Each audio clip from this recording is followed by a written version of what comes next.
Hello, everybody, and welcome to episode 98 of the 40K Badcast. My name is Dan Boyd, and I am joined, as always, by my favorite. He's a little bit sour, he's a little bit round, and he's completely red. That's right, it's Cranberry McBog Dweller. That does describe me on like a fine summer's day when I've just gotten like my second ice cream cone of the afternoon and I've been in the sun for far too long. So thank you. That's a pretty apt describer. Describer. You being in the sun for far too long is about 45 seconds. Yeah, no, I'm really like... Yeah, not a day walker, because day walkers are the vampires who can go out at night or at the day. Yeah, no, I'm just okay. Hold up. All vampires can go out at night. All right, so let's slow down. We're slowing this down. Okay, we were in high gear. We hit the ground running. All right, we got to bring it back down. Yeah. We're gonna drop a couple gears here. Okay, get some traction on the back wheel. Okay, but what about reverse vampires? Or I guess, I mean, to use the kind of Alucard sort of naming convention, they'd be Arab Mavs. Okay, I bet they can't go out at night. Here's a better question for you, Campbell. As a baldsman, how's your hat game? Because I've literally never seen you in a hat. Yeah, you have. You gave me that super cool Badcast hat. But I've never seen you wear it. Oh, that's true. All right, yeah, I've got like 4 or 5 hats. I have a sizable dome, so hats can be a difficult situation for me, but I just purchased a hat that does fit said large head that is not made of wool and does not make me look like an Irish cab driver like all the other hats I own. Oh, that's right. I have seen you in those little flat caps before. Yeah. No, I dress like a cab driver from the 40s. You're too good for a fucking baseball hat, aren't you? No, I just didn't find them in my size. You fucking bougie motherfucker. Yo, I got a quick question. Yeah. Everybody I know says that their head is big. All right. Literally everybody I know. Like, I got a big fucking head. I can't fit into hats normally. I got to wear fucking 14-inch long hats. It's fucking terrible. Everybody I know. Is there anyone out there, listeners, who's got a dinky little fucking head who wears like size small shit? Yeah, show yourself, Pinhead Larry. Yeah, you fucking pinheads. Yeah, you little small brains. You fucking nincompoops. you fucking mungo meat fist proportion motherfuckers. I feel like everybody's got a big fucking... I know a couple of guys who got like real big heads, like heads so big that you see them and you're like, damn, that motherfucker got a big head. Yeah. No, it's like a 15-pound bowling ball up here. Like if I wear a normal sized hat, it looks kind of like a novelty hat that is on top of my head. Like a baseball cap looks like a little beanie on one of the little rascals or some shit. I mean, that's funny. That's funny because your body is small. Yeah, no, it is I have broad shoulders, a big head, and the rest of me is kind of... It's definitely sort of like a Dorito hierarchy, where it just gets... It's an inverted pyramid, really. You're like one of those fucking Roswell aliens. Yeah, actually, now that I've lost my hair, yeah, pretty much like a Roswell alien, but with a extremely Oregonian beard. You see, I got a big head, but the rest of me is also big. Yeah, no, it's proportional. You're built kind of like a snowman, and I'm built, again, kind of like a Dorito with a ball on top. Oh, that's hilarious. Okay, we gotta do this show. We have to finish recording the show in an hour and 45 minutes according to your schedule. Less than that, because I need to be somewhere else in an hour and 40 minutes. Can we do it? Let's see. All right, let's jump into the aspects here. I'll talk about hobby progress. I'm highlighting the Van Vets, almost done with them. This has been a very long project because I just haven't had a ton of time lately. But I am very happy to be done with it soon because I want to move on to other projects really badly. I've been painting Raven Guard for too long at this point, and I bought a bunch of Cawdor stuff. I haven't bought models in a long time, but I bought a bunch of Cawdor stuff because House of Faith came out. And it is fucking bonkers. We're going to talk more about House of Faith when we talk about new stuff because I got a whole fucking thing. But it's fucking bonkers. It's excellent. Cawdor are the best models in Necromunda. And if you don't agree with me, then that's fine. You're allowed to have differing opinions. Normally at this point, I say something inflammatory, but no, I'm flipping the script, you fucking listeners. You fucking listeners. It's a face turn. Is this the show where I'm the face and you're the heel? No, it's not. And it's super not when we get into new stuff. You'll see, listeners. Or I guess you'll hear. Whatever. It doesn't matter. Anyways, I bought a bunch of Caldor stuff. I have planned out how I'm going to build the gang because I bought 2 boxes of Caldor, both weapon packs, bomb rats, a couple of the hired guns that are still in stock, and I bought a box of Redemptionists, the new House of Faith guys, and I'm really excited to get this project off the ground. But here's the thing: I promised Greg, our friend from Goonhammer and from real life. Actually, which Goonhammer, Greg? There's Greg, or fuck you, Baltimore, Greg? Fuck you, Baltimore, Greg. Hit the button. Oh, shit. Where is it? It's on the other page. Hold up. Fuck you, Baltimore. There we go. There it is. So I promised him that I would paint start painting some Aeronautica stuff and eventually paint the Mega Bomber that he got me for Christmas. So I think I do have to fulfill that promise. However, I think I can dovetail cleaning a bunch of resin all at the same time. So in the next few weeks here, I'm going to have like a big resin day where I like take all my Caldor stuff, all the rest of my Orlock stuff, and this Mega Bomber, and maybe even a few Necromunda and Blood Bowl characters. Nice. And just fucking clean the release agent off these resin shits so I can get them built and primed and start working on them. Nice. So that's my plan. What about you? Hobby progress. Let's do it.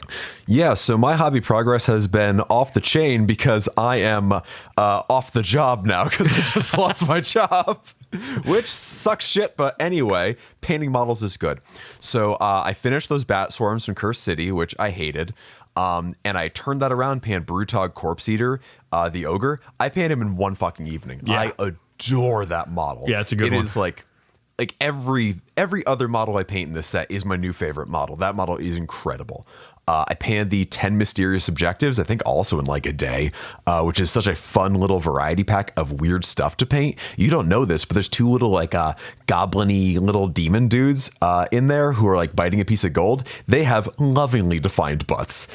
So expect that to probably be the image for this episode. Beautiful. I painted the corpse rats from that set, which I did not find as challenging as I thought I would. It's tough to get the brush in there in some places, but I was able to get a good amount of variety without being overloaded. Pivoted from there to painting the Caradron character, Dagnai Holdenstock, or as I keep calling him, Dang Guy Haltertop. Dang, guy. That's a nice halter top.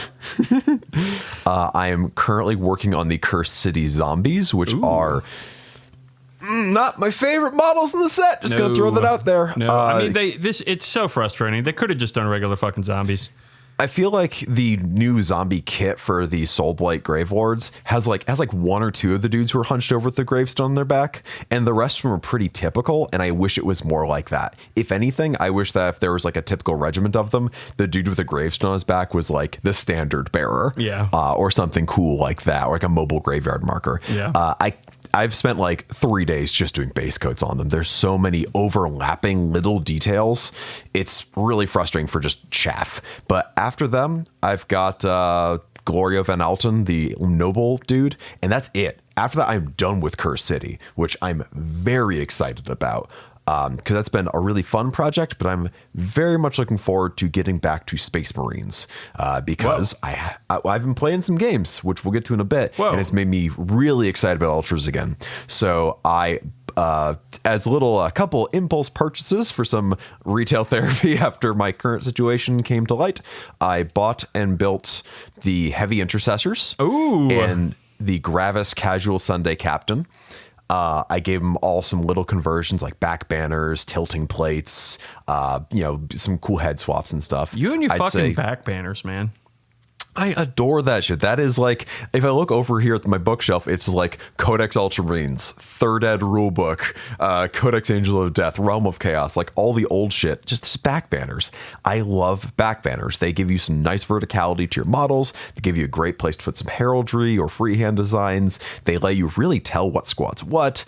And they just they let you know who's important. I love it so much because the Gravis Casual Sunday Captain, I like that model. I know you're not a big fan. No. But by giving him that banner, he doesn't look quite as stocky. He's a little easier to pick out in the tabletop. I really dig him. And I'd say all those models, they went together pretty easily. They're modern Space Marine kits. Yeah. Cleaning the mold lines and the Gravis boots and such is a pain in the butt. And their arms only fit together in certain ways, but by and large, pretty great models.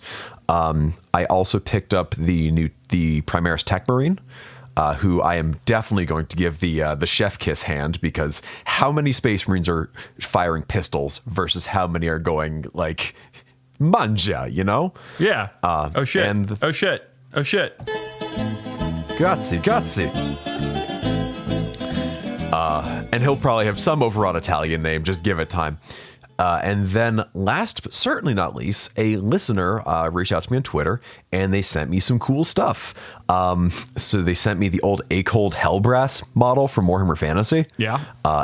Who's like this cool dude with a big sword and big hat, like real Tzeentch champion dude. Yeah. The old Empire Cannon, the old Games Day Chaos Lord who's holding an elf by the throat. Whoa. An old metal sorcerer and a giant scorpion. And they said not to use their real name. So thank you, Woods Porn, for all the cool stuff you sent me. Whoa. How did they get your address?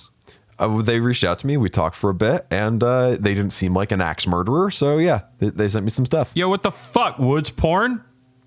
Where's my random collection of old ass minis? For what it's worth, you did get the Birdmen of Katratza. Oh shit, I do got to paint those guys, don't I? Yeah, you do. Fuck, those models are going to be a pain in the ass to put together. Yep. Oh my god, that's going to be a nightmare. That's going to be worse than the fucking Mega Bomber. Metal dudes on flying stands. Oh, it's a curse. It's not a favor. It's a fucking curse. All right, did you play any games? I played 3, and I will try to rock through them pretty quick. I also played 3, so go quick, motherfucker. Hell yeah. I played 2 30 power level games with Caitlin. We have our little 2-person crusade going on. Yeah.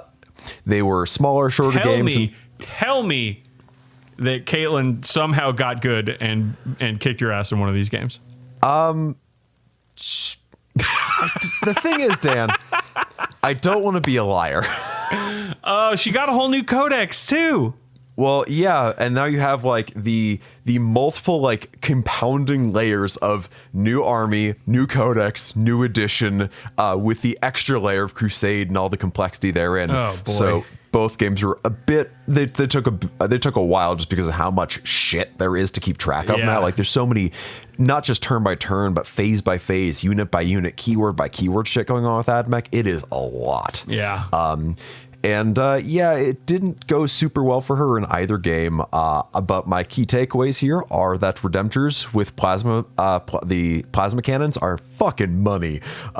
She had this big blob of 20 Scutarii, and my Redemptors like Bert, blast, punch, gone. No, I've been on the Redemptor train for what feels like a year now, and they're fucking money.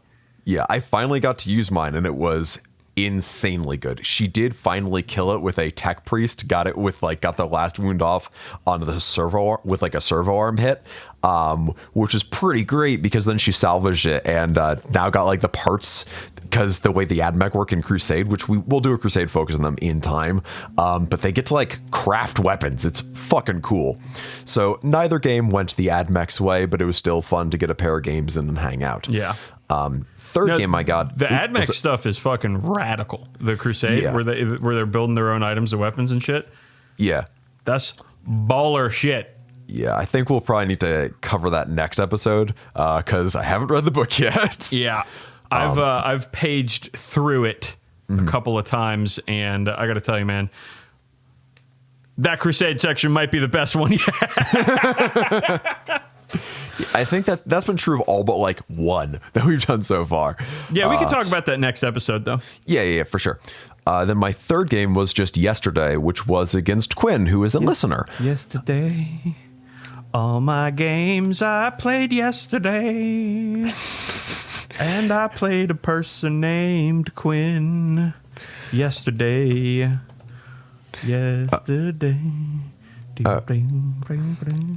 Okay, because I was thinking more, yesterday, there were so many things I was never told. You know, like the great Guns N' Roses song. Man, nobody knows what the fuck you're talking about, like 85% of the time. The obscure band Guns and or Roses, yeah. Listen, all right. The only band I know of that has an "and" in the name is famous rock band Snakes and Ladders. I don't fucking know.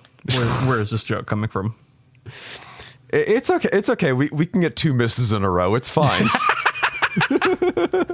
Proving that 2 wrongs do not make a right. So, anywho, this game I played yesterday. It's a mutant super wrong.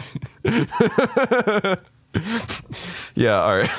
A giant wrong mutated by the horrible radiation in the underhive has clawed its way up from the sump and is sacking the settlement, and your gang, Campbell, must do something about it.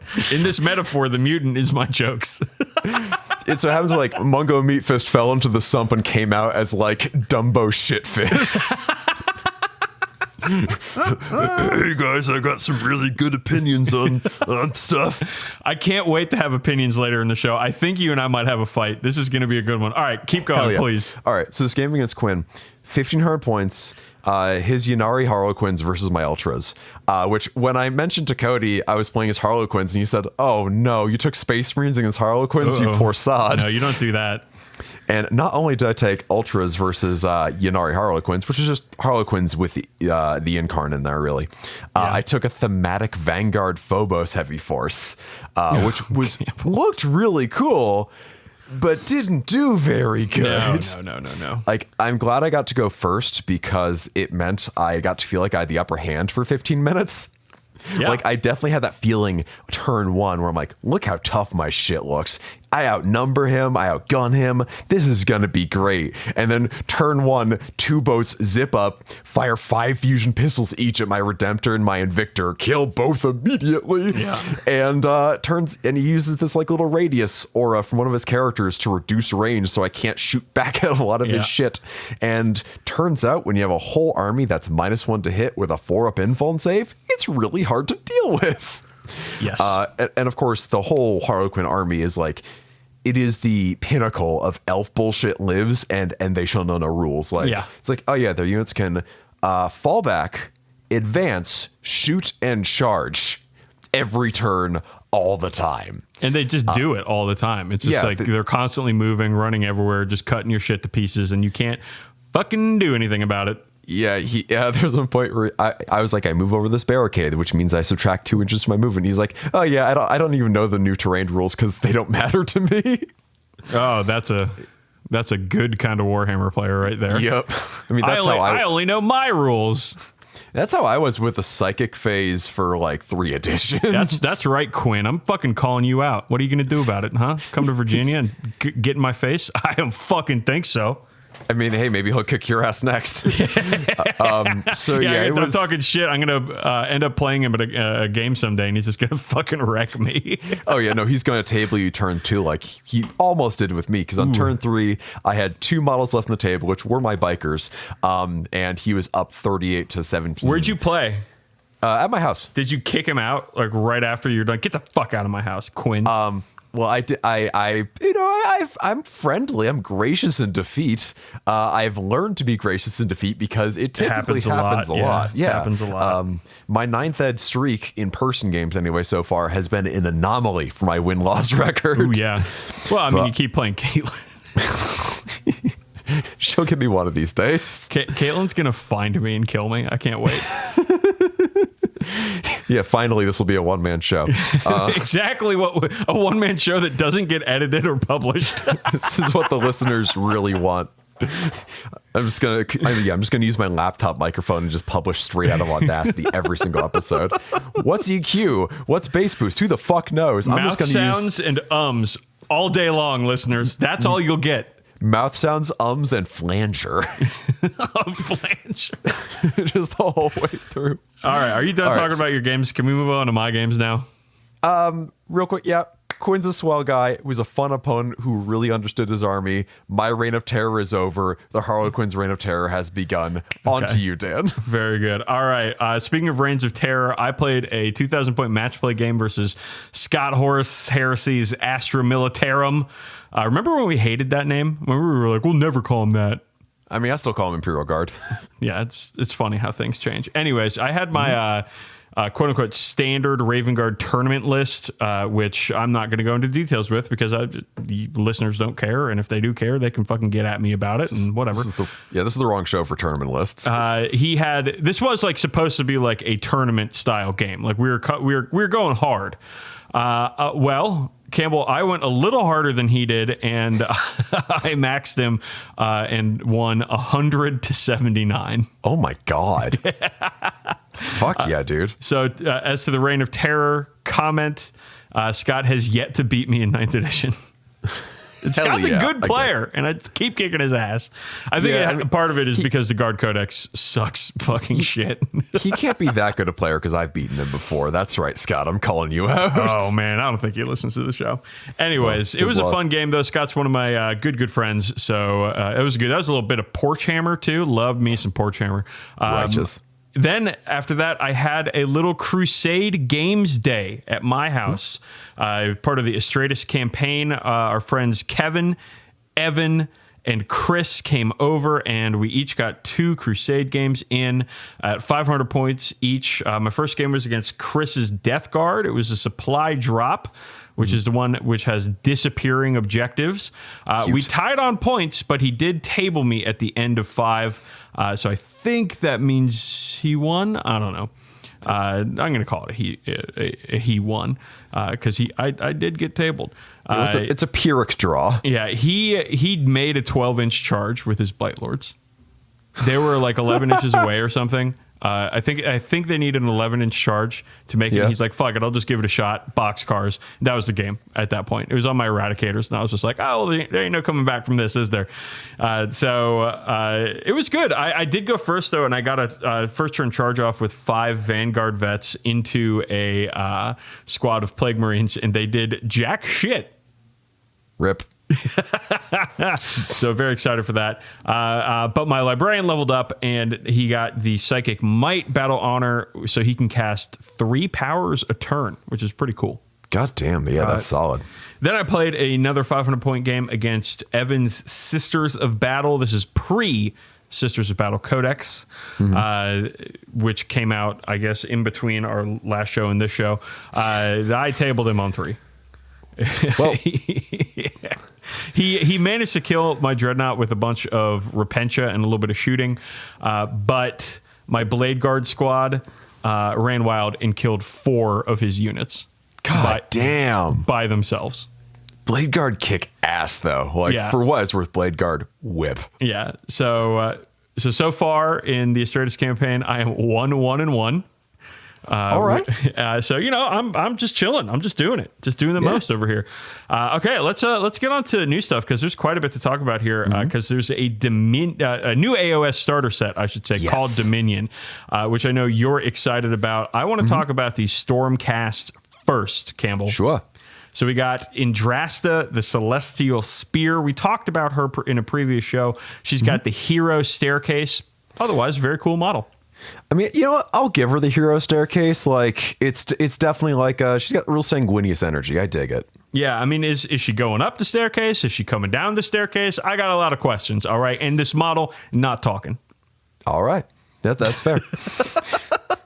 Then we got the Lord Imperatant with Griffhound. That's a word. I originally read it as the Lord Impertinent. That also works, though. Which made me kind of funny. Like, maybe he's like a little bit of a shithead. So he's like a mage character, or looks like a mage character, and he got a bird dog. Yeah, the bird dogs are cool. Who doesn't love a good bird dog? Then we got the Knight Arcanum. This is a really cool mage model. And one of the few models where the helmeted option is actually better. Well, yeah, because it's not your typical Stormcast like death mask. It's a different, more cooler death mask. Yeah. It's creepy and cool. With that, and it looks like a little sinister without looking straight up like chaos evil or anything like that. I dig this model a bunch. This is probably the best Stormcast model so far. I disagree, but I don't think. But it's because there's so much other cool shit. That's all. Okay, retraction. I'm retracting. Best Stormcast head so far. How about that? I don't know about that. It's a really cool one, though. It's a cool model. We can both. Yeah, we can both agree that's a kick-ass model. Another kick-ass model is the Knight Vexillor with the Banner of Apotheosis and Hey Sisters of Battle, this is how you do banners. Yeah, I love me a good battle standard bearer. No shit. Yeah. Yeah. It's the good shit, man. Yeah, so this is good. He's just a plain Jane Stormcast with a banner, but the banner's real nice. I think that's why I like him so much, yeah. Then we have Praetors. And this is like the third Games Workshop game where the name Praetor comes up. I'm getting pretty fucking tired of it, actually. Yeah, let me tell you how many times Vindicator shows up. Oh, God, don't even play. They are Stormcast with halberds. Listen, I'm a big halberd fan, so I'm all about it. They got halberds, they got capes. Probably not a great combo, but you got to look fly on the battlefield. Yeah, no, points for fashion here. These models might be my favorite in the set, and they're really good. They're really good. Yeah, they're really fucking good. Next, we got more really good models, the Annihilators. They got shields, they got big-ass hammers, they got lion armor details, or at least the sergeant, or I guess not sergeant, but whatever the fuck he's called. And they're the physical manifestation of my favorite kind of D&D character, Campbell. Which is Bolter? Yeah, pretty much. Just hey, give a large person a shield and a hammer, and say, "All right, stand in front of the mages, please." Yeah, no, it is. Big boy summer is firmly rolling out. That's the only kind of summer I ever have. And then finally, we have Vindicators with spears. They are Stormcast with spears, and they are Stormcast with spears. I really like them. They look like high fantasy hoplites, and that is very much my vibe. I'm hoping to get the Dominion set just so I can paint these guys, and I'm working on how to get like a really cool, like antiquated verdigris, like really kind of shitty beat up old armor look to them. I don't love it. Because like the gold look they got is nice, but isn't really me. I want them to look. It's nice. It's nice, but it could be a little dirtier. It could have a little more character. What is this accent? It's one I'm not going to roll out very often. Mamma mia. All right, so I'm not a huge fan of these guys because honestly, I think they're just a little bit overwrought with their spears and their stances and shit. That's fair. They look very uncomfortable, all of them. But I mean, like the details and shit, they're good models. They're not bad models. All right. All right. We got to move on though to the Kruleboyz and Campbell. Hot take alert. Shoot. These models are great. They're beautifully done models. Great designs, great sculpts, incredible detail. I don't fucking like any of them. Well, that's not true. I like two of them, but the vast majority of them I don't like. All right. And can you guess why? Because their proportions are wacky. They have really little legs. Their proportions are not orc proportions. And okay, all right. I'm not trying to be like the fucking guy who's been in the Warhammer hobby situation for 25 years or whatever, talking shit about new stuff, because I hate it when people do that. They are trying to evolve orcs somewhat in Age of Sigmar, and I appreciate that. And I was reading some of the background of these guys. Apparently, they're like the Mork followers as opposed to the Gork followers. Right. They're the cunning but brutal instead of the brutal but cunning. And I get that. I do. But man, these guys just, they lack orkiness to me. And I you know, again, fantastic models, amazing sculpts, incredible detail, some really cool ideas in here. But I'm just not into them. I feel like I don't mind the fact they're like skinnier because they are the more cunning, kind of creepy orcs. They do have a creepy sort of like hobgoblin-y sort of look. Because I mean, they have hobgrots, which are literally hobgoblins. But I do wish their like torso was shorter, legs were longer, and that's it. If that was if they just changed that little bit of proportionality, I'd like them a lot more. I get they're going for something a little different though. And again, I agree with you pretty much on all accounts here. Like, I'm not a huge fan of them, but I don't dislike them. They just aren't quite for me. So for every model on this notes I have here, I have written and then copied and pasted, oh look, a Lord of the Rings model. They look very like Lord of the Rings Moria orc to me. Yeah.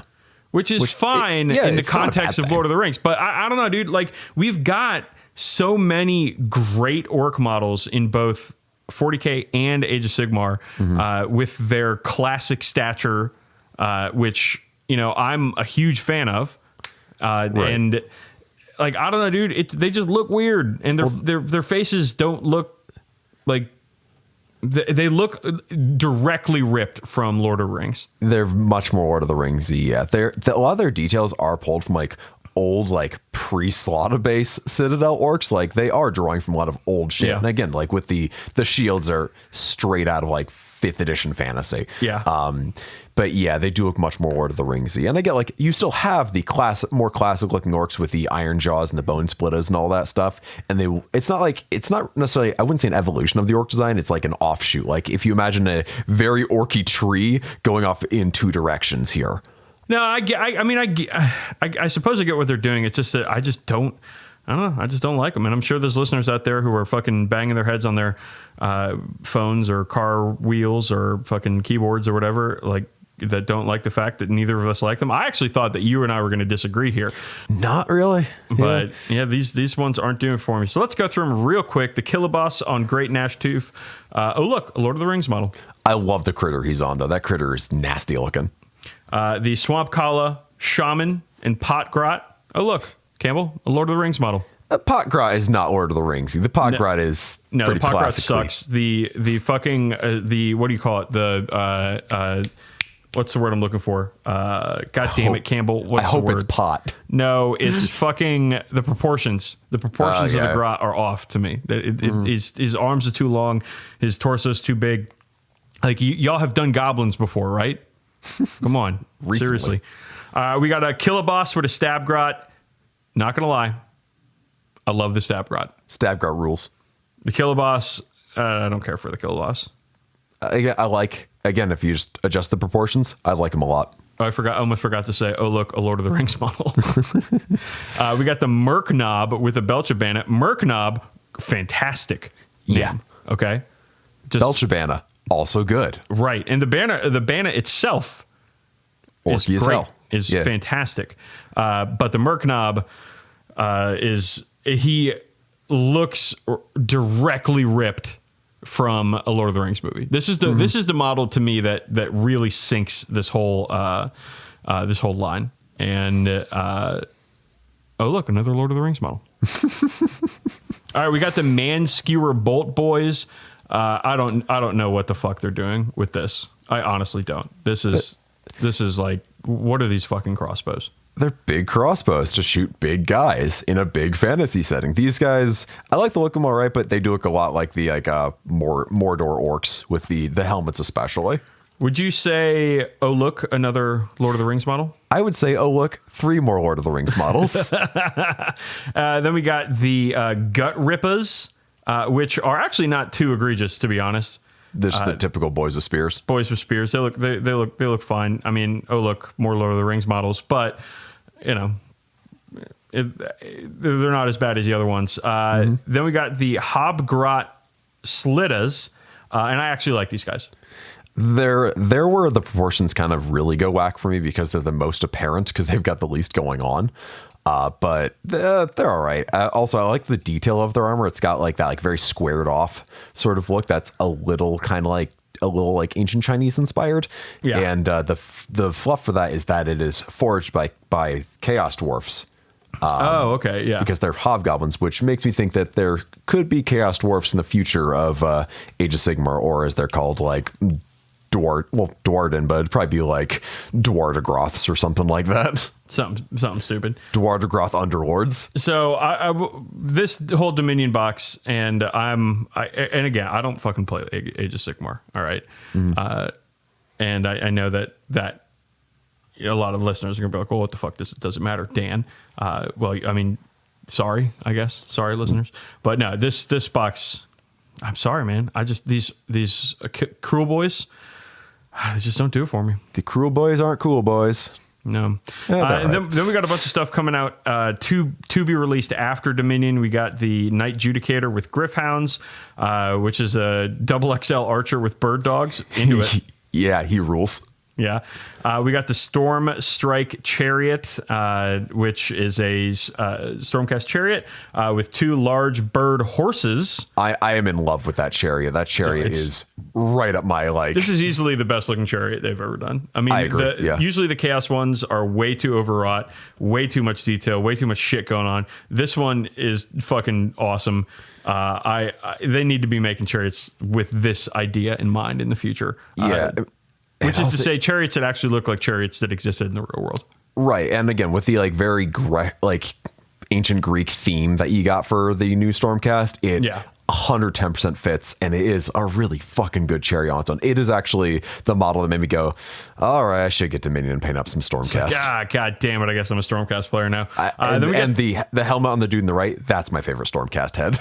Yeah, it's a really good one with the brush. Yeah, the big crest. Yeah, the axe person in this chariot is an incredible pose. Yeah, it's really dynamic without her pirouetting off a rock or something silly. Right. Then we have the Beast Skewer Kill Bow. Great name. Great name. And this thing, I'm sorry, man. It just looks dumb. I think it looks fine. I think it looks like a giant orc crossbow. It is very fitting with the aesthetic they're going for. It does, again, remind me of a bit of like Mordor, Moria, Isengard sort of Middle-earth shit. I think it's pretty cool. Yeah. Oh, look, another Lord of the Rings model. Yep. And then we get, finally, the Break a Boss on a Mire Brute Troggoth. And oh my God, the Games Workshop names are running wild. The Troggoth, I think, is great. Yeah, this is, I think, actually, to me, conceptually, the most Lord of the Ringsy of the models. Oh, it totally is, though. But I think it was one of the Hobbit movies where you had like the blinded troll with like swords for feet or whatever, and the orc on top piloting him. This is straight up that, just with a Age of Sigmar skin. One thing I really like about this is the Troggoth has like a tree on his back that is giving him better posture. Well, no, it's the seat of the rider is like is anchored at the small of the Troggoth's back with a pad too. Yeah, like there's a pad there, so they're thinking of the Troggoth's comfort, which I appreciate, while also correcting his posture. I think it's a really cool model. The dude on top, I actually think is pretty all right. I like the little skull face he's got going on, but it is conceptually the most Lord of the Ringsy thing. Absolutely. And so that's it for the Dominion reveal. And, I'm sure the people that are into the Kruleboyz are really happy about them, and that's cool. That's good. Yep. I want people to be into them. They're not for me, though. That's fine. Don't fucking get at us, listeners, about how we're always fucking talking about how great Games Workshop is. All right. We just spent like 10 minutes talking about how we didn't like a model line. Yeah. All right, let's talk more about orcs, but this time in 40K. Orcs are apparently going to toughness 5, and beast snaggers are weighing in with strength 5, and choppas are regaining their armor piercing. So orcs at T5. Campbell, imagine, if you will, 30 orc boys, all with T5, and you have to kill them all. Yeah, that's why I'm getting more heavy intercessors. And Beast Snaggers at Strength 5 means that they're and 2 attacks each too. So they're hitting pretty hard when they get into combat there.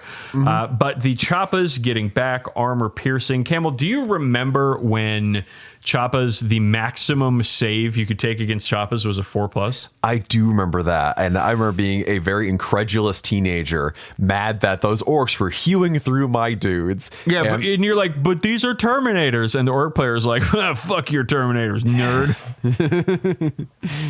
Yeah, I do remember that. And I was very frustrated at the time. Like nowadays, though. 4th edition or something like that? I think it was the 3rd edition codex that was still in use in 4th edition. Dude, orcs were so nasty in those days. Oh, yeah, they were. They would fuck up anything. Yeah, but no, I'm happy for them. I like that option. This game is just getting deadlier and deadlier, but I like the idea that because for the longest time, orcs have just been a knob delivery system.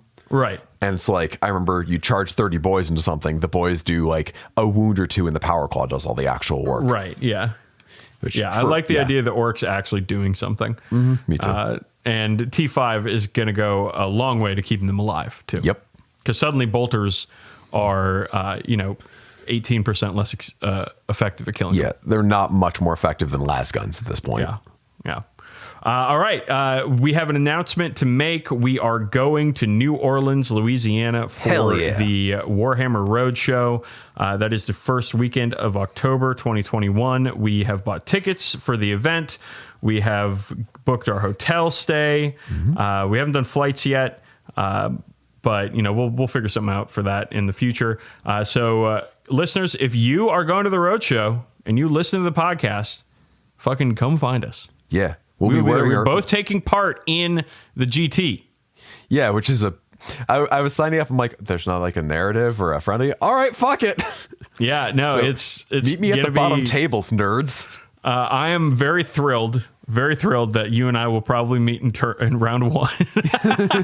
We're going to meet in round one at table 69. Yep. And I'm going to completely dumpster your ass. I was hoping we just mutually destroy each other, but that's fine too. No. You think those Harlequins did you wrong? Oh, no. I at least know what Space Marines do. Oh, Campbell, you're in for it, bud. You're in for it, fella. Anyways, I was talking with Rob Jones, also from Goonhammer, about if you and I actually end up getting paired together, making some sort of hilarious bet. But we'll see if we come to that bridge. We'll cross it then. But we're very excited to go to New Orleans for this event. We haven't been to a Warhammer event in a let's check now long fucking time. Yeah, no, it is long overdue. It's been fucking 2.5 years since I've gotten to go to a Warhammer event. Yeah, because I wasn't able to go to Nova in 2019. Yeah. So yeah, this is a long time coming, and I am extremely fucking psyched to go. Not just because I've never been to New Orleans, but just because I'm so happy to be back in the thick of it. Yeah, would you say you're stoked? Fuck you, Baltimore! I am stoked and broke. All right, and then finally over the weekend we had a perfect game meltdown. Oh my fuck! Yeah. Did you hear about this? Oh yeah, I did. All right. So they some pictures leaked. Like for the first time in a while, there was straight up a leak of what looked like new Mark 6 Marines, a new Spartan tank, and a new Contemptor Dreadnought, all looking like they're made of plastic, which started the whole discourse on whether or not 30K should be updated to 9th again. And you are just getting dudes. Let's be honest, dudes bending over backwards to justify keeping these 6.5 edition rules, because ranging from everything from we don't want new players in our game to invoking the name of Alan Bly as an excuse, which is real shitty, to just really trying to justify the fact that they don't like change. Because you don't have to like 9th edition. You super don't. There's things about it that bothered me. You don't have to like 6th edition. You don't like 7th. You don't like any fucking edition of the game. Right. But you have to understand that things change. Because like I saw one person saying, "Oh, we just got the rules out." The rules for 30K as a standalone game came out 4 fucking years ago. Like that didn't just happen. Hopefully you've gotten some use out of the book by now, but if you've paid attention to literally any Games Workshop game ranging back to 1980, when the fuck ever, new editions come out regularly. And you know what? Maybe 30K will be straight up 9th edition and you'll have a fucking meltdown and burn your armies and I will laugh my ass off. Or maybe it'll come out and you'll go, "Oh, wait, you know what? This is just different." And you'll fucking deal with it, you giant babies. And you know what? Maybe it'll just be a cleaned up version of 6th edition and you'll get a slight change. You know what? That's fine too. And you know what? Maybe you'll burn your armies then too. I don't fucking care about what you do. But yeah, Jesus Christ. I wouldn't care so much about like I'm not that passionate about 30K coming into modern rules. Would I like it to be in modern rules so I have a reason to play the game again and it has an easy onboarding process? Of course I would. If it doesn't though, like no skin off my back. I haven't used my 30K Ultras in 4 fucking years. That ain't gonna change if the rules don't change. You know what? They look nice in my display cabinet. What the fuck ever. Yeah, I love it when we open up a segment or open up a topic here and you go hard so I don't have to. Because I got skin in the game. Like I do. Yeah, and listeners, just fucking take heed, all right? This is another flipping of the script here with Campbell going hard instead of me. Yeah, man, I think I agree with all your points here. There are a lot of people on Twitter who are and other social media, of course, who are very passionate about 40K or 30K rather. And I get that. I understand when you have like a niche game and everything that you want to, keep it. Here's the thing. Maybe I don't understand it because a lot of this, I think, stems from people want to keep 30K exclusive. Yes. Yeah. No, 30K is where you get like, it's frustrating because 30K has like, it has a great setting. Like we shit in some of the books, but some of the books are incredible. And the overall setting is really cool. Model line, a lot of it is Forge World resin. Almost all of it is Forge World resin, but it is pretty uniformly good. Save for like the White Scars Leviathan, which why does that exist? But for the most part, it's a great model line, great setting.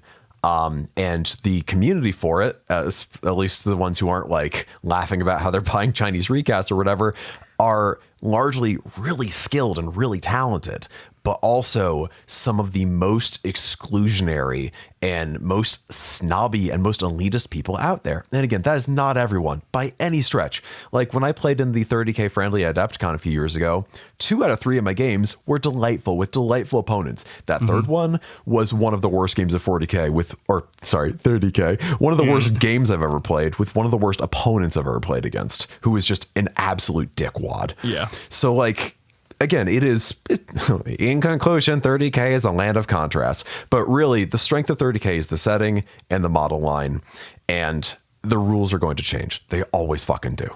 Just deal with it. Yeah. I mean, the whole rules, like I can understand people wanting to, keep the rules a certain way. Like I get that, that's not something that I'm going to hold against people too much. I mean, if I'm playing the character of Dan the Heel on the 40K Badcast, like I might be railing against people for that very reason. But in reality, I get that. I understand. Yeah. But like the attitude of a lot of 30K players about something like this is just awful, man. And I don't know what it is about Future Space Historicals that makes people so awful, but you're getting the groggiest people. Like you're getting the old grognard types. And I know we're going to get emails about this because every time we mention the perfect game or 30K or whatever, people are like, why are you guys so down on the perfect game? And the reason is the players. It's that we've had bad experiences with players of that game more commonly than we've had with players of any other game. Yeah. And the fan base of 30K has put me off that game. I remember I bought Calth. All right. You convinced me to buy Betrayal of Calth to start 30K. Because when 30K was like at its height, I would say at its height was when 40K was at its lowest, and it was the best way to play 40K. Like it was the best version of it was the most perfect version of an imperfect game. Right. Because it was 6th edition / 7th edition kind of in between. It's a weird middle ground that takes things from both, and due to the structure of the game, eliminates a lot of the worst parts of 7th edition. Yeah. Which is good. Like it was good for the time, but again, it did suffer from being old 40K where it is 30 years of built up cruft. Right. And the thing is, a lot of the things people say they like about it, which are like the flavor of 30K or the tactics of 30K or whatever, a lot of that stuff can carry over to 9th, no problem. Like, look at all those different Space Marine supplements and how different they're able to make Ultramarines versus Raven Guard versus, Chaos Marines or whatever. Yeah. That can certainly work in 30K if it's ported to New Edition. Yeah. Stuff that some people like directional wound allocation, I think sucks. Some people like it. Scattering blast templates in a big game like this, I think sucks. Was kind of fun, but is prone to a lot of arguments, but some people like it. And stuff like challenges, I don't think anyone wants that to stick around. Don't even say that word to me. Yeah, and vehicle armor facings in 30K, where vehicles are square, so you can figure out the facings a little better, was much better than it was in 40K, where it's like, I dare you to tell me where the sidings are in a Falcon or a Tesseract Vault or whatever the fuck. Right. Yeah. But in 30K, it eliminates a lot of those problems. So like, I get a lot of things people like about it, because like there's stuff I like about every edition of 40K I've played. Maybe not 7th, but there's stuff I like about every edition of 40K I've played, whether it was at the time or in hindsight. And that's true. And in a lot of ways, I honestly like 8th edition better than 9th edition for certain things. But I get with the times because I want to play against people and have new people come into the game. Because like, I'll say the last thing here. The biggest onboarding for 30K was the fact that if you knew how to play 40K, you know how to play 30K. Right. And nowadays, it's like, oh, you've learned this complicated game system and figured it all out. Well, let's get you into a different complicated game system where you can only buy the rules from Forge World or Piracy. Let's get into it this way. It's frustrating. Like, it's really frustrating having to learn a whole different game. And like, I play different games. I play Necromunda. I play AOS. But they're not just a different flavor of 40K like 30K was. Like, they're a completely different game. They're not like 50% the same or whatever. Right. I'm starting to get like a little angry because of how tired I am of dealing with these people online lately. But yeah, 30K, it's going to change. You're going to deal with it. That's my conclusion. Thanks for coming to my TED Talk. All right. Thanks for giving it. Thanks for giving your TED Talk. All right, let's move on to We Make the Call. This one is from my close personal friend Scooter Drone Bash via email. Strong AKA Christian name. Scotty D, AKA the other Scott, AKA Cool Scott, AKA Tall Scott, AKA Scott. I thought Cool Scott was the mascot for 7-Up. It could be. All right. Scott says, "Hey Dan, and clever name, other clever name." Clever is very generous. Thank you, Scott. I didn't realize how spoiled I was when I lived in Virginia. I had the incredible privilege to be a part of Dan's Winter of Malcontents Necromunda campaign. Hell yeah. Random work Blood Bowl games, and up until the pandemic, had planned to be a part of Dan and Friends 40K Nova narrative. Now that I'm living elsewhere and the world is opening back up, I'm looking for narrative games / campaigns and having trouble finding any. This means I'll likely have to start my own. There is plenty of Necromunda campaign information on the Necromunday articles on Goonhammer. Thanks, Dan. You're welcome, Scott. But if I'm looking to create a campaign for 40K or Age of Sigmar, I'm not sure where to start. The new Crusade rules are great for organizing your own forces, but I don't know how to cohesively tie it all together. Any advice on starting narrative campaigns you can give me on, and the rest of the Horn Dogs would be greatly appreciated. Scott, this is a great question. We've talked about this in the past with the idea that sometimes you have to be the change you want to see in the world as it pertains to hobby stuff. My suggestion, as somebody who's run Necromunda campaigns, as somebody who's attempted at least to run Blood Bowl campaigns and they disintegrate immediately, or leagues rather, is that you just got to try. You just got to say, all right, this is the game I want to play. The people I know, I'm going to give them a one sheet on it with the rules or the guidelines or whatever, and you just put it out there. And you say, here it is, friends. If you want to do this, fucking hit me up and we will do this tomorrow. Yeah. You really do have to kind of, it's the same way as like organizing a D&D group or whatever, which is not always the most fun thing in the world. But like, you need to really put in the work and put it out there. And honestly, I won't quite say it's an if you build it, they will come sort of thing, but if nobody starts it, it's not going to happen. Right. If you want to listen to a good interview on this, in episode 45, we interviewed Rob Jones from Goonhammer, about doing narrative campaigns. So you should go back and listen to that one, because he knows a lot more about this than I do. I've taken part in a few, and I've taken part in a few Necromunda campaigns as well, but by and large, running it is a bit of a different beast than participating in it. And also, if you're running in it, if you're running it, you really do have to put in the work, and you might not play as much as you want to, but you are going to be doing a service to your gaming community. I'll say Discord is a wonderful way to organize people too. Yes. You want a Discord server. I'd say a Discord server over a Facebook group, for one, because Facebook's a hell site, and for two, because like Discord lets you communicate in real time and like back scroll and actually see what people are talking about. And you can have dedicated channels for, one side or matchups or whatever the hell you want to do. Yeah, you want to use the tools available to you now online to really make this work, because there are some pretty great ones out there. All right. Well, Scott, I hope that is what you're looking for. And if not, just fucking text me, guy. You got my number. Oh, that's right. Getting personal. Episode 98, baby. All right, let's move on. I want to talk about the Lost Zone, Campbell. Yeah. So Yeah, speaking of narrative campaigns. Oh my God. All right. So I write for Goonhammer, goonhammer.com, the best tabletop gaming website on the internet. And I contribute to a column for Necromunda called Necromonday. Yes. Very, very inventive. We were like the third Necromonday. But we're the most regularly updating one. We certainly are.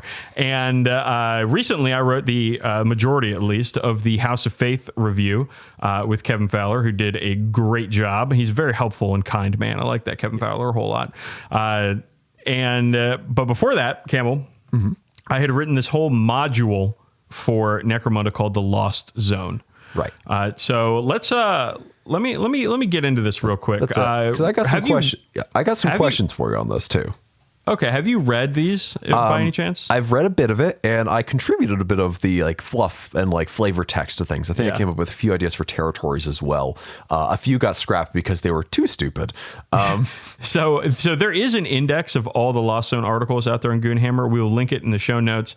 And soon, Rob Jones, that is, are collaborating, because he's a very talented artist, are collaborating on creating a PDF of all these rules, a downloadable PDF, so people can just have all of them. And they'll be easy to find and locate. But lovely. Here's okay. Now go ahead. Ask your first question. What is it? Great question, Campbell. So the answer to that starts with looking to Twitter and a fellow named James Hewitt. He used to be a game designer for the Specialist Games Games Workshop and worked on Necromunda.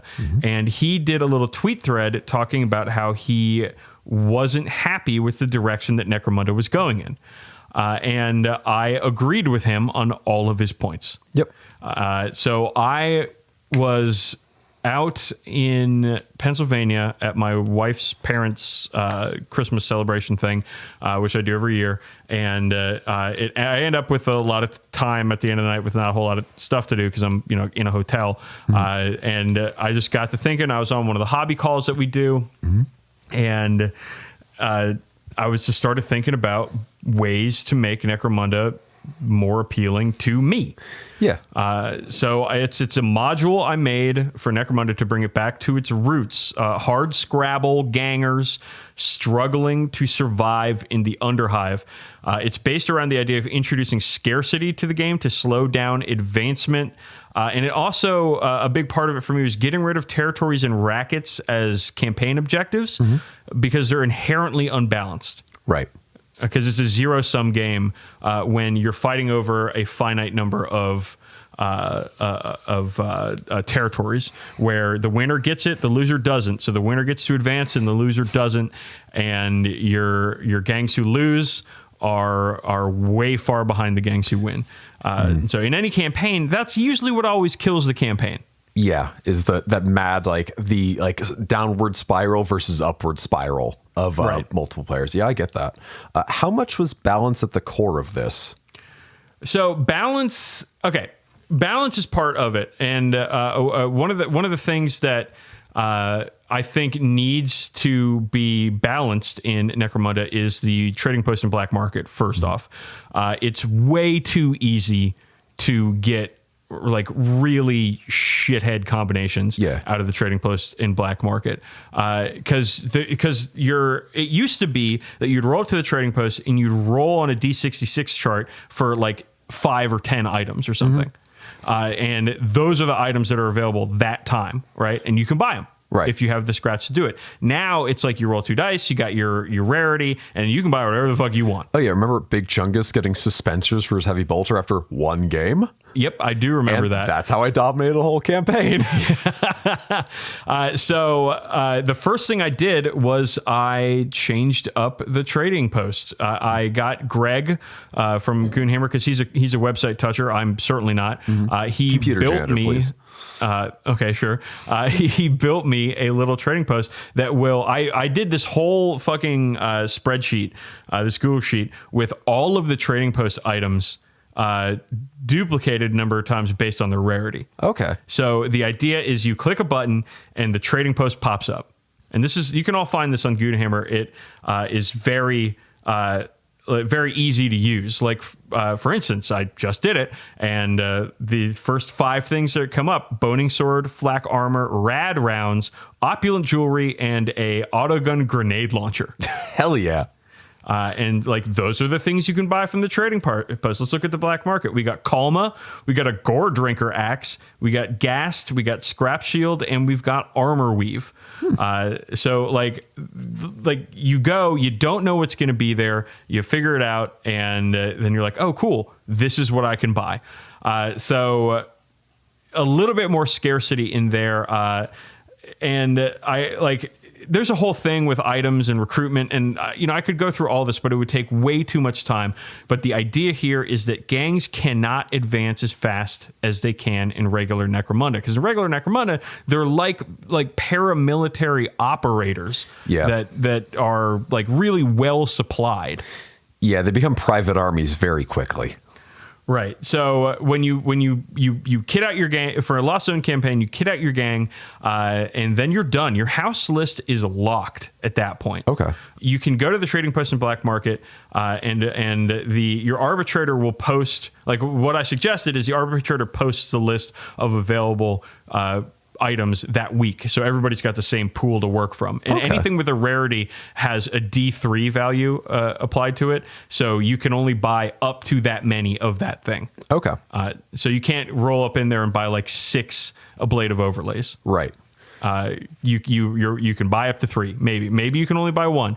So your gang isn't getting like crazy good, crazy quick. Another thing I did was I created a couple of new resources. One is called components that you get from smashing open loot caskets, and you can use those along with credits to access your house list. Okay. So is that how you get to things like the wackier house-specific stuff like Zerkers and like... Not Zerkers, but items. Okay. So when we'll get to recruitment in a moment. So when you are going, it's called the Weaponsmith. When you're going, you crack open your loot caskets to get your in-game. So you have a secondary objective in every game is loot caskets. That's cool. Because currently in Necromunda, there are no secondary objectives. Yeah, Necromunda games are mostly just kill the other guy, you win. Right. So the idea here is now loot caskets are a premium because each one, if you bypass it, which is to open it up without smashing it, you get 2d6 components. Okay. Right. If you smash it open, you get 2d3 components. Okay. So like suddenly strip kits are important.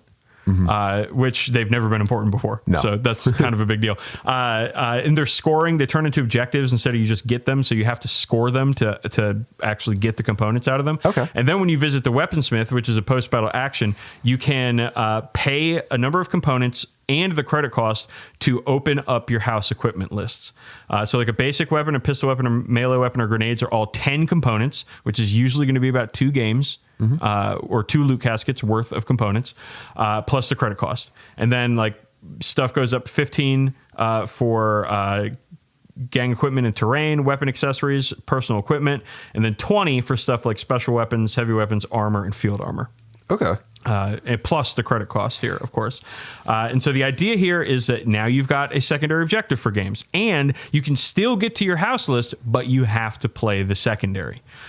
So it makes the games more interesting instead of just run up and kill as many as the other guys possible, I think, at least. I like that a lot because, that is kind of one of my issues with Necromunda is the games, the objectives of the games tend to be pretty similar.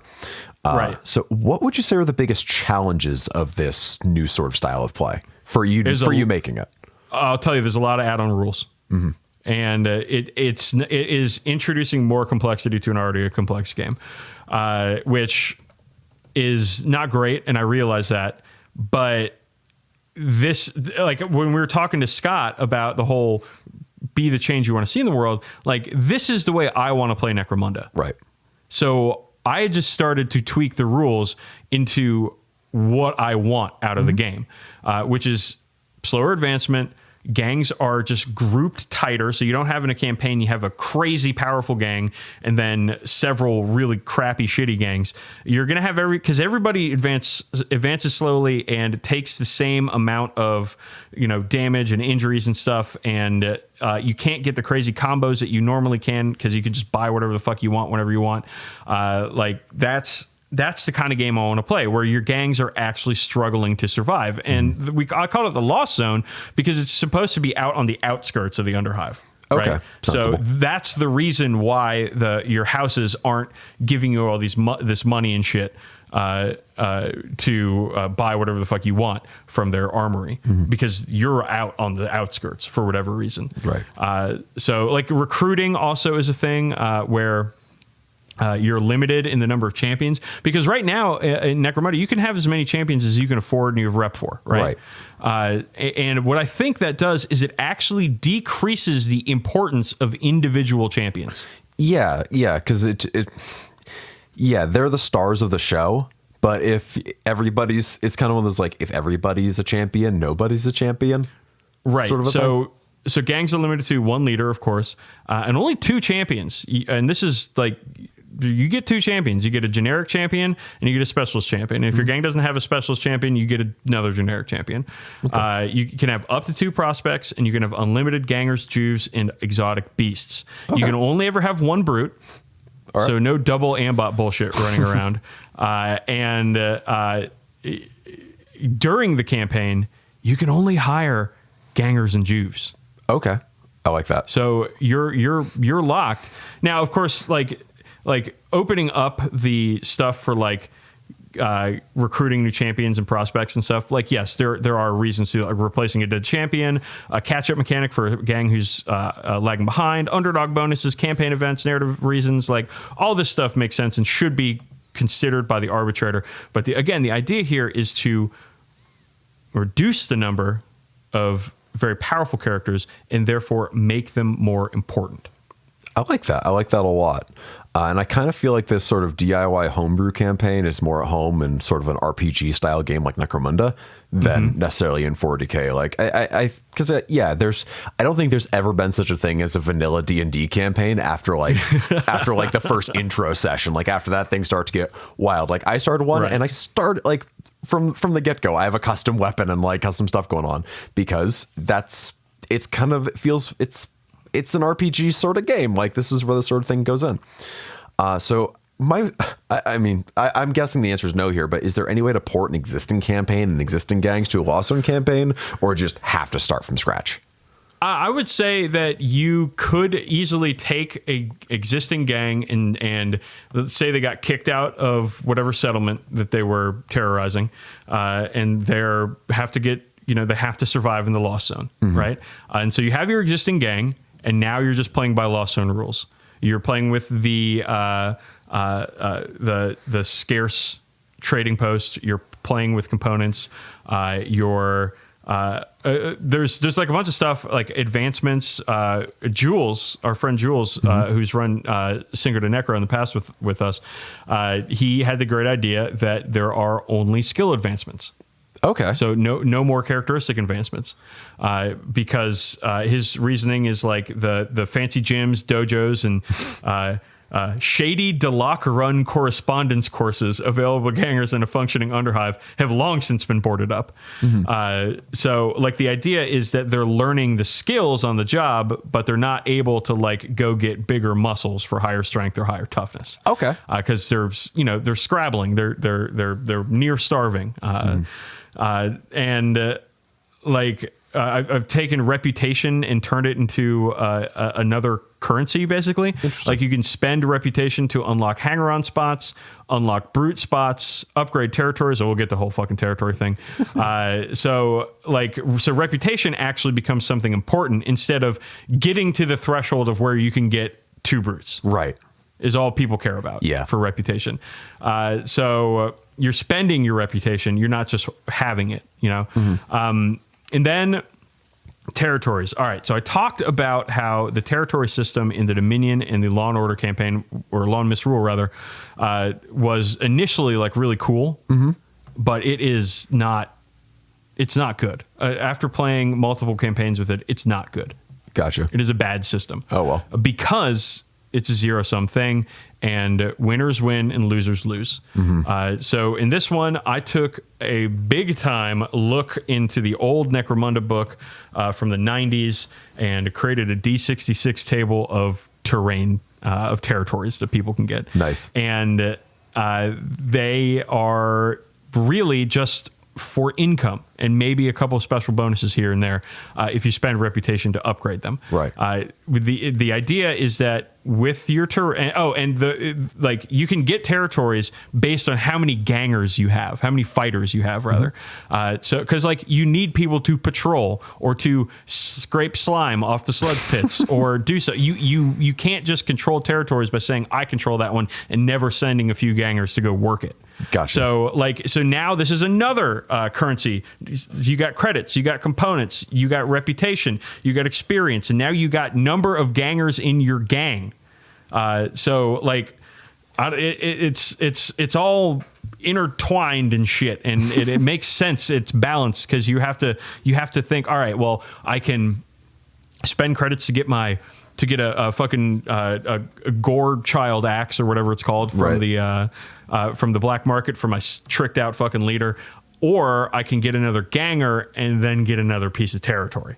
And like, so you're thinking about all this stuff while you're building out what happens in your campaign.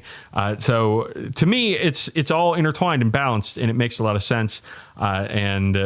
It's the game I want to play, and I plan on getting one going sometime soon here in the DC area because I want to play Necromunda really, really bad. As well, you should.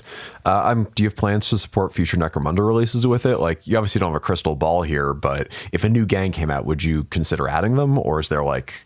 Well, the great thing is, so most of the gang stuff, you can just throw it right into the Lost Zone. Mm-hmm. Like, we had to adjust some of the hangers on because the way that they work doesn't really work in the Lost Zone anymore. Right. But there's rules for that. I've written all that up. But like the gang stuff, like all of the House of Face stuff that just came out works completely in the Lost Zone. Nice. It doesn't change the games. It doesn't change the House of Books really at all. It just changes the campaign structure around the gangs. Okay. That's the whole idea. So you could take your gang, your Escher Campbell or your Meat Boys or whatever, and we could be running a Lost Zone campaign, and all you got to do is slap your gang together and fucking get after it. Hell yeah! All right. And you don't have to do anything special. You don't have to do anything weird. You just you need the Lost Zone, which will eventually, it's an index now, but it'll eventually be a PDF, and the fucking core rulebook and your gang book, and you're good to go. Lastly, how would you convince a group to start using this? Like, how would you have a group start? Well, fortunately for me, I have a podcast that a lot of people listen to, and I write for Goonhammer, which a lot of people read, so it'd be pretty easy for me. Right. But for another arbitrator, I'd say fucking sell them on it, man. You gotta like read through it, send the articles to your friendly Necromunda players, say, hey, what do you think about trying this campaign out, and tell them why you want to do it. One thing I've noticed in life is that if you're enthusiastic and just a little bit confident, people will generally follow you. Yeah, I can look back at every single Nova narrative and you basically ringleading it. Yeah, okay. Yeah, I get that. Yeah. So Lost Zone, it's really fun, y'all. Like, check it out, goonhammer.com. It was a labor of love. It was 9 different articles about this. There's going to be a 10th really soon because I have a whole idea about Outlaws too. Nice. That we got to get in there. And, it was a lot of fun to write, and I can't wait to give it a shot. And I would love to hear that listeners of the 40K Badcast are trying out the Lost Zone. Hell yeah. All right, let's move on. Mm-hmm. We're doing a little book club, buddy. Yeah, it's been a minute, but we announced a couple weeks ago that we were doing a 40K book club on Dredge Runners by Alec Worley, which is an audio drama. So this is not Fulgrim's Book Nook. This is Fulgrim's Sounding Hole, as per usual. So this is the first these fucking Fulgrim names. Jeez, I forgot about the Sounding Hole. It's been a minute, man. It's been a real minute. Jeez. But yeah, this is our first time doing a Warhammer crime book. So let's get right the fuck into it. I thought like when they released the idea of Warhammer crime, it like coincided with the murder of George Floyd. Like, it was very bad timing to be like, hey, we're doing crime series about fucking cops and robbers. Because, cops are murdering people in the street, in the real world. And you're like, fuck, man. That's a great time to announce this sort of thing. So, I was like, I don't want to read about Warhammer cops. Mm-hmm. Like, come on, what's going on with that? But yeah, I gotta say, this little audio drama, ton of fun. It's what I listened to it because I just had an Audible credit for it, and I figured you'd like it. And yeah, because this isn't like, let's look at some nice escapist fiction with Judge Dredd or whatever. So yeah, this book is called Dredge Runners. It is set in the dredge of the hive city of Varangantua, which the dredge is basically, it's the bottom of the barrel. It's like, it's Murder Town, the scum city. And it is following two characters, Baggett and Claude, who are ex-Astra Militarum auxiliaries, Baggett being a rattling sniper and Claude just being a big ol' ogren. And these characters are really fun. My wife just turned on the AC. She just got home. Okay. That sucks. Well, listeners, enjoy the AC sounds. Yeah, enjoy the AC sounds as Dan enjoys the AC air. But yeah, so Baggett he's kind of like your typical rattling type character where he's like a little bit of a scoundrel, not evil, just a little bit of a scoundrel and like a crack shot, while Claude is a fun inversion of your typical Ogren character because he actually has a bullet lodged in his brain that causes him to be kind of like an Ogren philosopher. Yeah, he was apparently shot in the head by Baggett while Baggett was trying to do a blindfolded William Tell situation. And the bullet made him smart now. Well, maybe not smart, but made him very loquacious. It's like when Homer Simpson had too many crayons stuck up his nose and it made him smarter. It's the same sort of idea. And it's just like it serves for some really good comedy because you have this like big ogre voice being like, just pondering the infinite possibilities of the universe. And it's delightful. So I gotta say the accents in this were like they just like blast into like hyper regional English accents. Yeah, it's like oops all Cockney.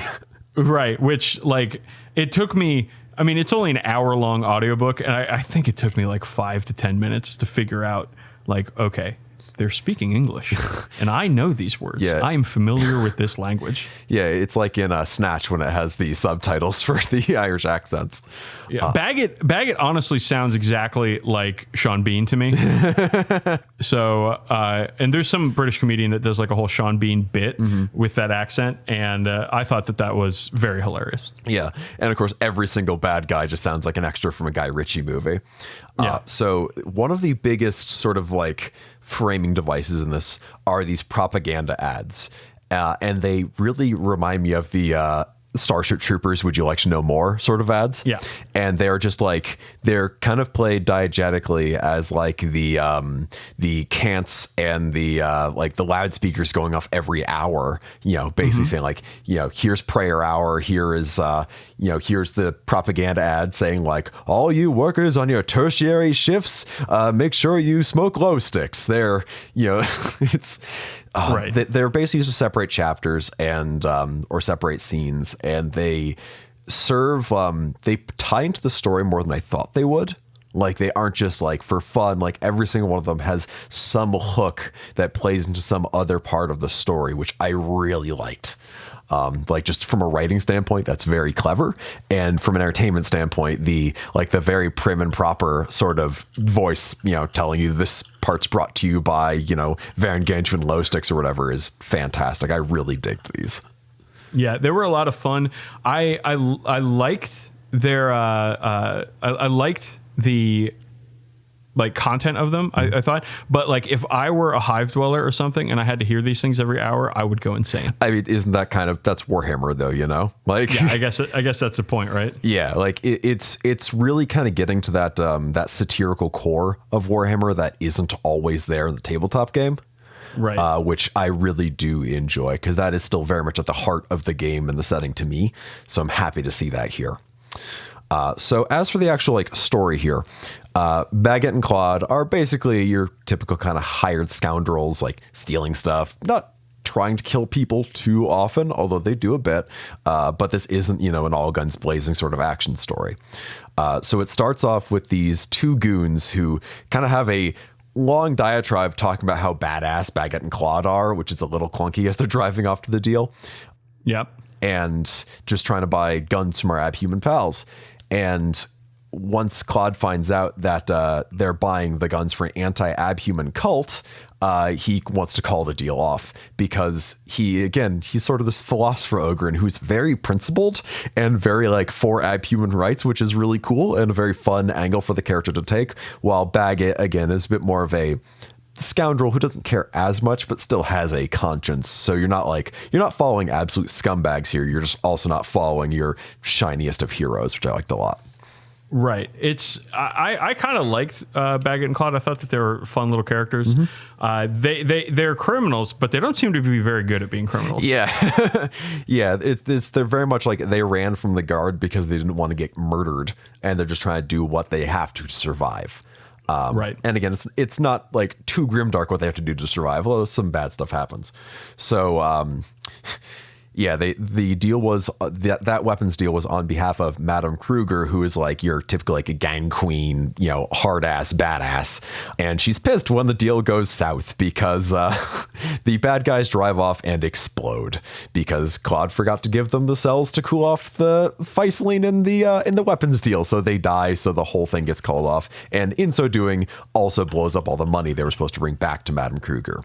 So she's like, okay, to make this deal right, you've got to dig up some dirt on basically Perceptum Sabriel Sabriati, which is a great Warhammer name, who is like the head enforcer in charge, and she is just as much of a hard ass as Madame Kruger. Well, she's it turns out, I'm just gonna, because you're gonna get there in a moment. Yeah. She's on the take. She's corrupt, right? Because even the most squeaky clean person in the dredge has something to hide. So basically she's again, this is 40K Book Club. We're spoiling the whole thing. Again, it takes an hour, so you can pause us and listen to it if you want to. So basically she is, Baggett sees her catching an Ogren trafficking shipment. And she says she's going to send them off to the guard, but actually she's going to send them off to the Low Stick Company, the Fumario Veritas, which is again a great Warhammer name for something, to go be their like unpaid labor force. And he doesn't tell Claude about this. Also known as slaves. Yes, Campbell. Yes. Yeah, that is true. She's going to go sell them off to the cigarette company, essentially, into slavery, instead of sending them off to the guard where they probably should be. Baggett frustratingly doesn't tell Claude because he doesn't want to upset him and screw up their little like observation mission. And that's like a very narrative thing that bothered me a little bit. But again, I get why they did it because it sets up later conflict and lets them find out more. The cigarettes are made from sludge weed, which is like the runoff from the cigarette factories. Ooh, good. And there's like an ad and it's like, Low Sticks, they provide our troops the alertness and health benefits you'd expect. Which is absolutely fantastic. Yeah, so it's like they do this, try this whole caper, like old Baggett. He plans out this whole caper, and he's very confident about his very good plan that doesn't work at all, right? Which is really just played for a joke. And so they have to fight their way out of this evidence locker in like the station house. Yeah, so they steal a bunch of stuff from Sabriati, which I should have been this entire time. Thank you. Grazie. I don't know how they spell it, Sabriati, but I have spelled it Sabriatti. Yeah. Try to make it as Italian as possible. So they steal a bunch of stuff from Sabriati. That's when Claude learns that Baggett has been hiding the fact that he knew about the Ogrens being sold into slavery. Right, which obviously causes there to be a little rift between them, but they still got to work together to get out of here because, again, they're in an evidence locker in a police precinct where things are going bad. Right. So they figure they'll try to frame Kruger, their boss, by leaving a pistol of hers that they stole earlier in the book in the evidence locker, and then give everyone the slip and lie low rich, which doesn't super work out as planned. I mean, they do get away, but they have to fight their way out. And then Claude learns to Baggett's chagrin that the Ogrens are being sold into slavery. And so Claude's like, well, I'm going to fucking do something about it. Yep. And Baggett's like, dude, but we could just like leave. Yeah. We could just be done with this whole thing. And Claude's like, no, I'm not leaving my fellow augurs to this fate. And he doesn't want to take the money because he doesn't want to steal Sabriati's money because he sees it as blood money. Right. And it gives like Baggett like a real change of heart, which I liked, because he's like, oh, we could just leave, but fine, I get it. Okay, yeah, you're right. And they make a deal, and basically Sabriati figures out what's going on. Like, hey, that was a nice trick you pulled, leaving Kruger's pistol behind. Let's talk. Let's have a deal. Right. Let's give me the file. I'll give you the money. We're good. Right. But Campbell, what is that? What is that sneaky Sabriati? What does she do? She tries to double cross the boys along with Kruger. And things end very poorly for Kruger, who gets beaten to death with her own augmetic arms by Claude. Yeah. Which was when I was listening to that, I was like, holy shit. Okay. Badass. And then Baggett corners Sabriati, and they talk for a while. Baggett, he gives a little bit of a speech. Yeah, I like his monologue. It draws on his guard history. It draws kind of on his morals and like what he's kind of learned over the course of the story. I really like that. And it kind of made me really like the character all the more. But at the end of the speech, he seems to let Sabriati go. And then as she's turning to leave, he's like, oh, and one more thing. And fucking blasts her. Yeah, and she falls into the sump. Executes her in cold blood. Because again, they're good guys, quote unquote, in the context of this story. Yeah. But I think murdering a corrupt slaver cop is pretty morally defensible. Yeah, not gonna fight with that one. With that, they do a little one of these vignettes, these radio vignettes about the heroic death of Officer Sabriati. Yeah, it is a really funny payoff. Because again, it shows just like how corrupt and how fucked this world is, where this honestly absolute scumbag of a human being gets this like dramatic reenactment of her death, which is like, and then I die for the Emperor. Yeah. And it is funny. And our heroes give the money to the Ogrins so they can make their own way, and they're broke, but it ends with a promise of them getting drunk at the bar and going on more adventures. And I would love to join these characters for another adventure. Absolutely. I would totally listen to another Baggett and Claude audio drama. Yeah, it's a ham story that isn't about galaxy-ending terror or huge battles, just people at the bottom struggling to stay alive at the bottom. Like, not even trying to work their way up, just trying not to die. Yeah.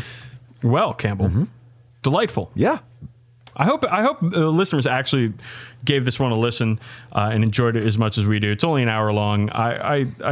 These things, these little audio dramas, I'm having a lot of fun with them. I don't do well with audiobooks, I've noticed, because I'm very good at remembering what happens in books. Very good. Yeah.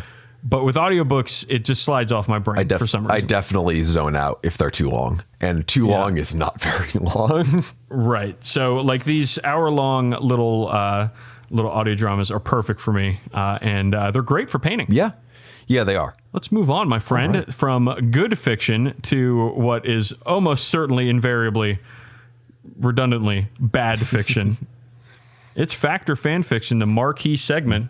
Campbell, I assume that you've prepared for this segment with some sort of content. I have. In the grim darkness of the far future, there is only war and high-proteinic meals. There is an order that is not frequently talked about in the war-fueled 41st millennium, but which baffles anyone who encounters it for the first time. It is as old as the Imperium, having been created alongside the first legions of Space Marines. Its members go through the same genetic engineerings and are clad in the same wholly energetic armors than the other Astartes, but those Marines chose a different path. Instead of fighting the heretic and the Xeno with bolters and chainswords, they decided to show the entire galaxy the superiority of mankind's gastronomy. They seek to serve meals that would satiate anyone and bring them the energy they need to fight, while at the same time tasting delicious. They serve everybody, humans, demons, and Xenos alike, thinking that the more creatures eat their food, the more the reputation of human gastronomy will increase. And by some strange alchemy, the restaurants stand as neutral ground. No matter how much the various species of the universe are at each other's throats, they'll politely ignore each other as soon as they step into one of the Order's restaurants. They've been serving their customers for more than 10 millennia, and they'll only close when the end times will be upon them. They are the Burger Marines, and they shall know no hunger. The Tyranids are coming! The Astartes screamed his warning as soon as he stepped in the restaurant. Immediately, all of his cooking brothers stopped and glanced before abandoning themselves to frenetic preparations.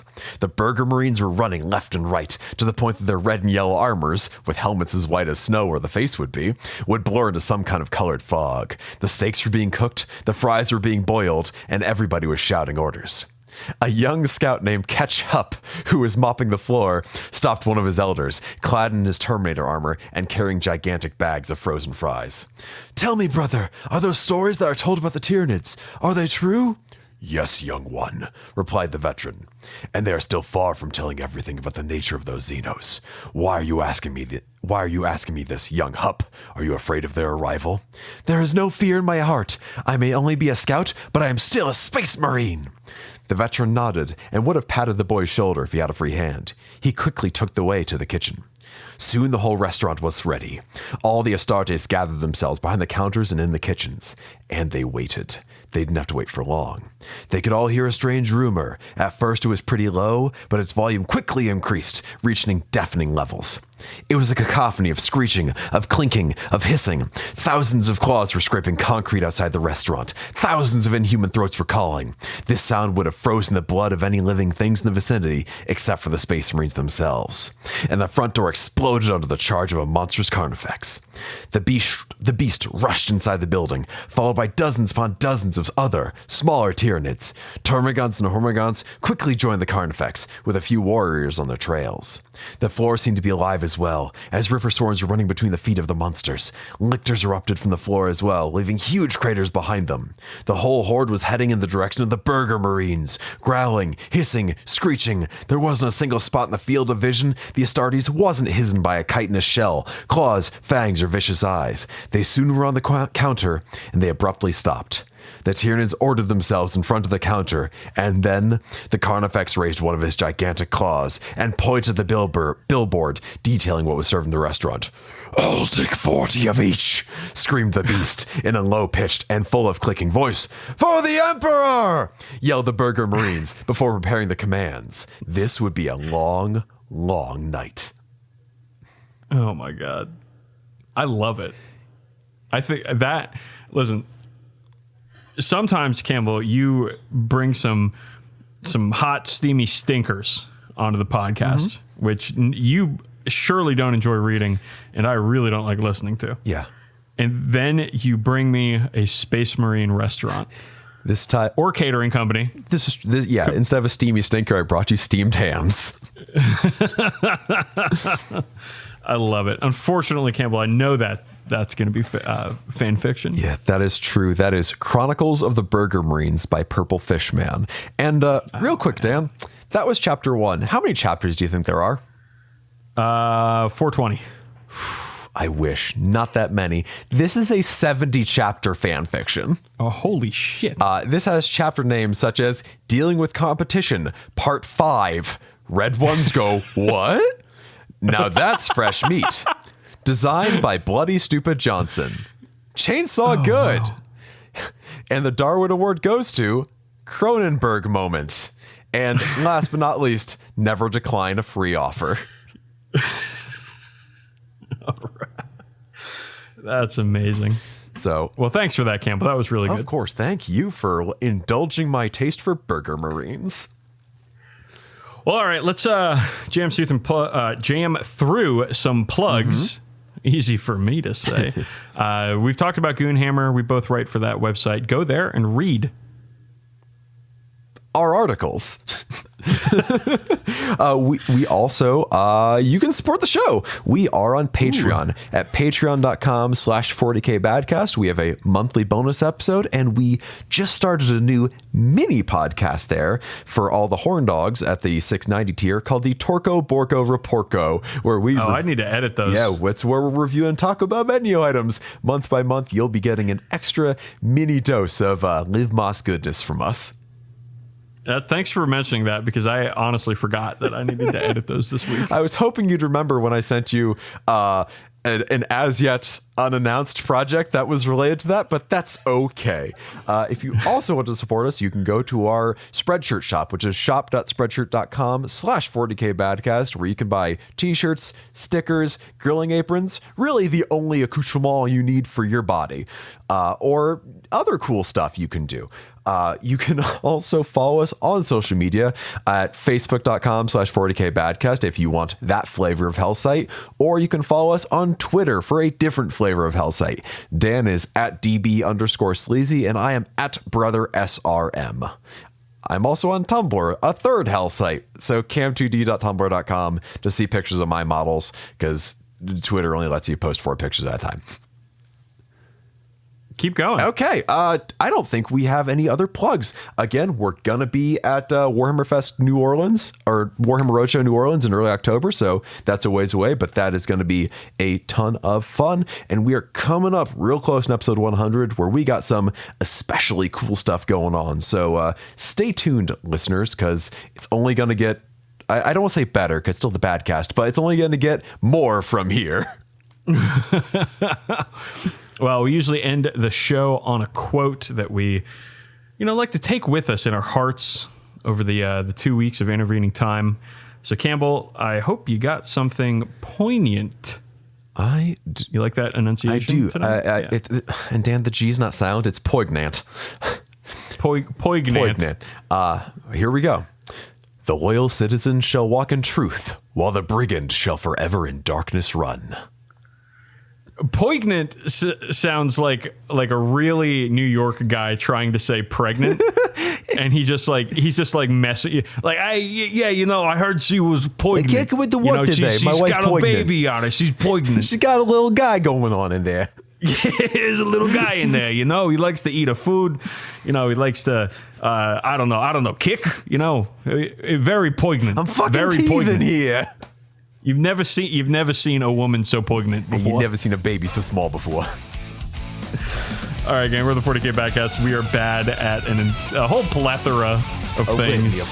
Really. You can too. Thank you for listening, and we will see you in the next poignant cartoon. Also, don't at me about my 30K opinions. Fuck off. Bye.